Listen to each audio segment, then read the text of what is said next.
less has been expected of me. I got less opportunity. I had to fight through to get every single thing. You know, I think that's one of the reasons I started YouTube in 2010. You know, there's producers and all these people that knew late night, and I was the only person that didn't know late night. I only knew myself, but when you're put into that machine, okay, so we have to start with a monologue. Oh, I guess we have to do that. Right. Okay. Lily, you have to hit this mark. Oh, okay, I'll hit this mark.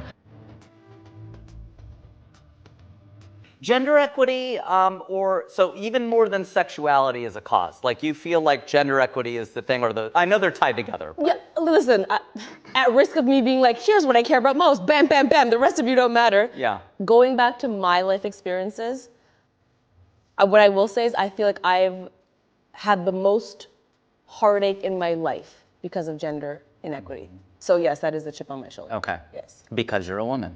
Yes, because I think all through my life, I've just kind of been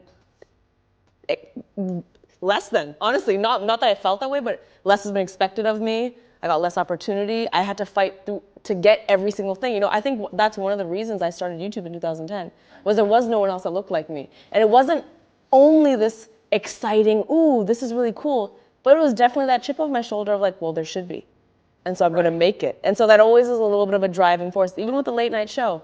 I'm gonna be very honest, I've said this many times, I'm not one of those people that grew up with the dream of saying I want my own late night talk show. I mean, I haven't either. I know, but I think when I got the show, everyone was like, oh my God, I'll interview you. Is this your dream? Did you grow up watching Jimmy Fallon? And I didn't.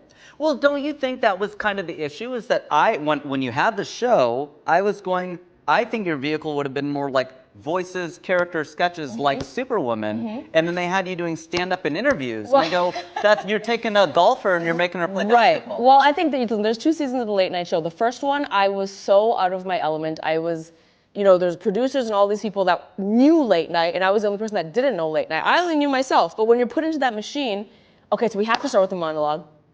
Oh, I guess we have to do that. Right. Okay. Lily, you have to hit this mark. Oh, okay, I'll hit this mark. I'm listening to all these people who've done this for so long, and the product of season 1, when I watched it, I was like, this is not me at all. Right. And I don't like this, and honestly, it's not that good.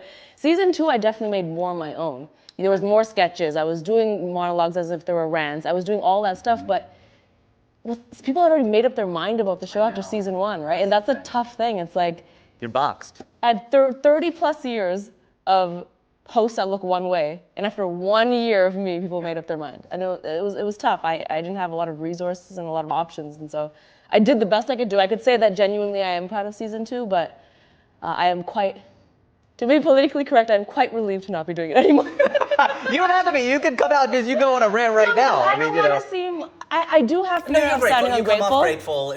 I appreciate you saying that, but we know that. I do understand how big of a deal that was, and it has honestly helped elevate my career. Now I'm doing so many things that I'm actually excited about, so I don't want it to seem like I'm crapping all over it, but it definitely was a mentally, emotionally, and spiritually draining thing. I would imagine it would have to have been. Every single day to be putting that much energy into something. Did you get advice from the other late night talk show hosts? I did. I remember I got great advice from Corden, actually, when I went to go do Corden's show, which I will also say, and let me just breeze over this fact, but I will also say that was a big deal because historically, they're rival networks. For a host to go on another. Exactly, and so that was a big deal, but I was like, I don't want to subscribe to that. I don't want to subscribe to this archaic rivalry because like I'm a newer generation that's supposed to bring a fresh perspective, and my generation is one of collaboration. So I went and did Corden's show, and he actually like came into my change room. I was decent. He came into my change room, and it's not where I was going. For like literally 10 minutes, he just downloaded this amazing advice onto me, and I'll never forget it. And he was basically saying, it's so easy, you're doing this daily show, it's tough, you know, the network's gonna piss you off, they're gonna do all this stuff. You have to enjoy it. And the point he was saying is you have to enjoy it, and you'll always feel like you never have enough.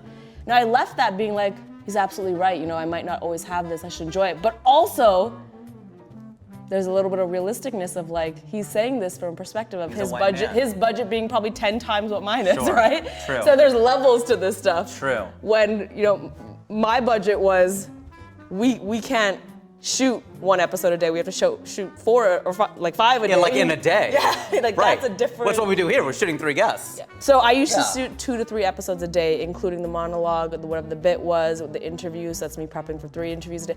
And you know what it is. You're doing it right now. It's tough. Yeah, it's but hard. now imagine a live audience. I got coffee breath. Yeah, and imagine a live audience. Imagine the network here giving notes. Imagine like all this other stuff. So it's tough. Yeah, that does seem like it would be a lot. That's funny. That's almost like someone in first class telling someone in coach, enjoy the ride.